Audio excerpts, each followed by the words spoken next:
The difference between an experimental and professional grade video often comes down to how we guide the AI. Prompting is where the real skill emerges. Many people misunderstand prompts as a sort of magical incantation. They're not. They're instructions for a cinematic agent. So, Quinn, Jason, tell us again how you two met. Kind of a cliche, really. Okay, Mr. Romantic, but it was. In Paris, it was a gorgeous day. Hey, did you know that color yellow, once upon a time in China? That only emperors can wear it? Mm-hmm. 2 other guys have already tried that line on me today, and it sounded way sexier in French. Really? It's the dorkiest pickup line I've ever heard. Took me like 20 minutes to think it up. All right, I'll leave you to it. I said it was dorky. Not that I didn't like it. I'm Quinn. Jason. I like the color. Me too. The system responds to a wide range of filmmaking terminology. Here are some simple prompt examples taken from YouTube. They demonstrate how prompting works in practice. In the first case, we start with a static shot. All we do is describe a single action, for example, the soldier removing his helmet. Nothing else. The camera remains fixed, and the emphasis is entirely on the action itself. We could then ask for a different action and introduce a camera instruction at the same time. For instance, using a push-in as the soldier lights a cigarette. Now the character is performing an action, and the camera is also doing something intentional. The result immediately feels more cinematic, aside from the cigarette suddenly appears in the soldier's mouth. But leaving that for a moment. Panning is fairly self-explanatory. As the camera moves away, the scene expands and reveals more of the environment.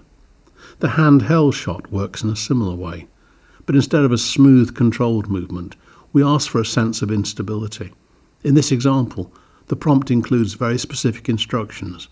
Soldiers diving to the ground under shell fire. The handheld motion reinforces the chaos of the moment. We can also change perspective entirely.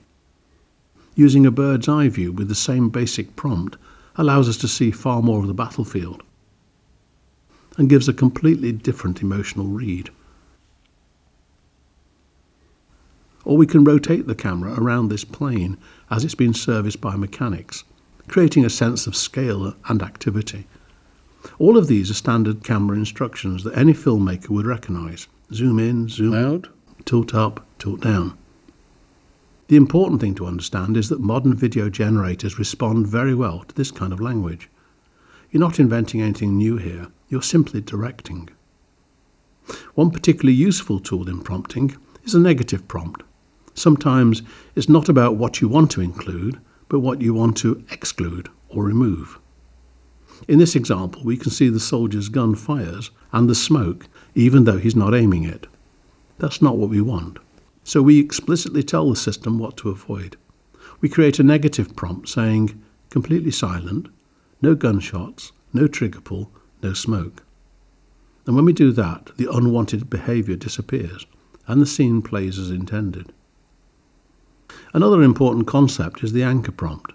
In this example, the original prompt asked for a happy, joyful, smiling face, but it didn't specify that we needed to retain the red ash on his face and the glowing eyes, and as a result, those defining features were lost.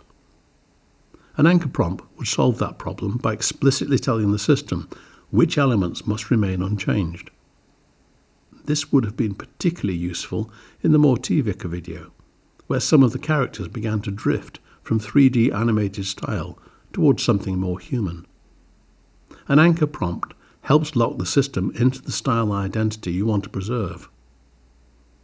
They're also useful whenever key information isn't fully contained in the original image, or when there's a risk that the model might reinterpret the scene in a way that you didn't want.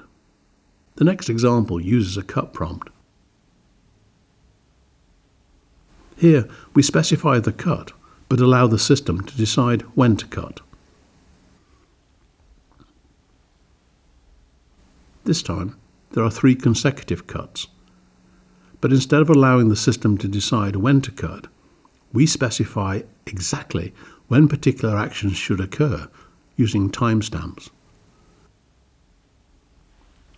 In the second example, camera movement is introduced, again with timing specified.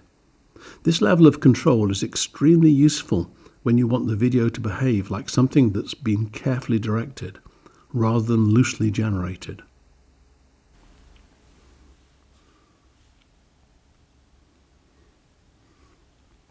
One final thing worth mentioning here are lighting and overall visual style prompts. Just as with camera movement, most video generators respond to familiar lighting terminology.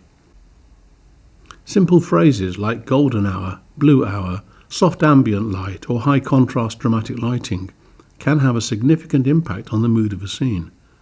And the same shot can feel warm and nostalgic, cold and tense, or stark and documentary-like, simply by changing the lighting prompt.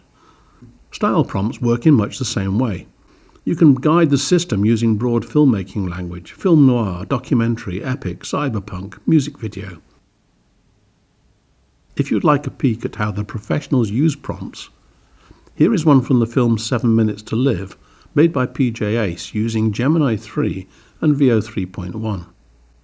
You'll notice he prompts for the camera type, the lens, the f-stops. The takeaway from all of this is quite simple. Good prompting really matters. Prompts should be clear, precise, and explicit about what you expect from the scene, what the character is doing, how the camera behaves, what must stay the same, and what must be excluded. The more intentional your instructions, the more predictable and usable the results become.